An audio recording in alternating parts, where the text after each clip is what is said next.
اولا لکا فاولا ثم اولا لکا فاولا، تیری خرابی آ پہنچی، ہاں تیری خرابی آ پہنچی۔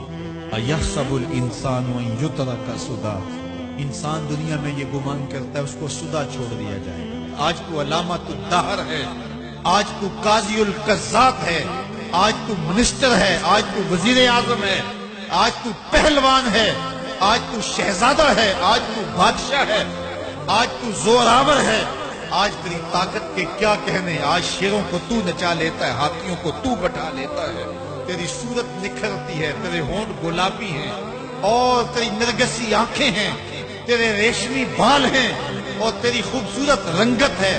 تو چال چلتا ہے تو لگتا ہے قیامت چل رہی ہے، تیرا قد رانا جو ہے وہ صنوبر کو شرماتا ہے، تیری گفتار کے تنتنے ہیں۔ جس نے اتنی خوبصورت شکل ماں کے رحم میں بنائی، کیا وہ ہڈیوں کو جوڑ کے دوبارہ انسان نہیں بنا سکتا؟ وہ دوبارہ انسان بنائے گا اور پھر تجھے اپنے حضور کھڑا کرے گا۔ اور ایک حدیث میں آتا ہے اللہ بندے کو اپنے حضور کھڑا کرنے کے بعد اپنے سامنے سے ہٹنے نہیں دے گا جب تک 5 سوال نہیں پوچھ لے گا۔ ان عمرہ ہی فیما افنا ہو، اس کی عمر کے بارے میں پوچھے گا کہاں ضائع کی، اس کی جوانی کے بارے میں پوچھا جائے گا جوانی کہاں گزار کیا ہے۔ مجنوں تو نہیں بنا رہا، خواہشات کا اسیر تو نہیں ہو گیا، دیوانوں کی طرح زندگی تو نہیں گزار کے آ گیا۔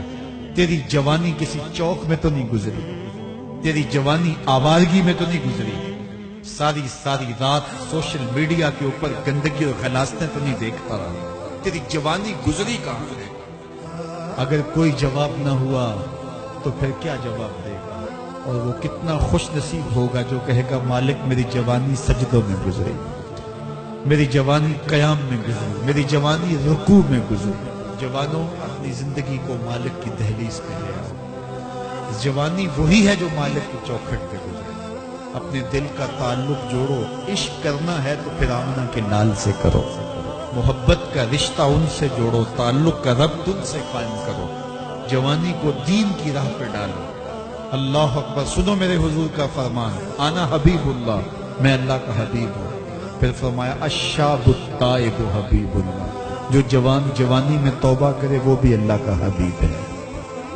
آؤ اللہ کے حبیب بن جاؤ۔ جب آپ اپنی ساری زندگی اللہ کے نام کر دیں گے تو پھر وہ پوری کائنات تمہارے نام کر دے کہ محمد سے وفا تو نے تو ہم تیرے ہیں، یہ جہاں چیز ہے کیا لوح و قلم تیرے ہیں۔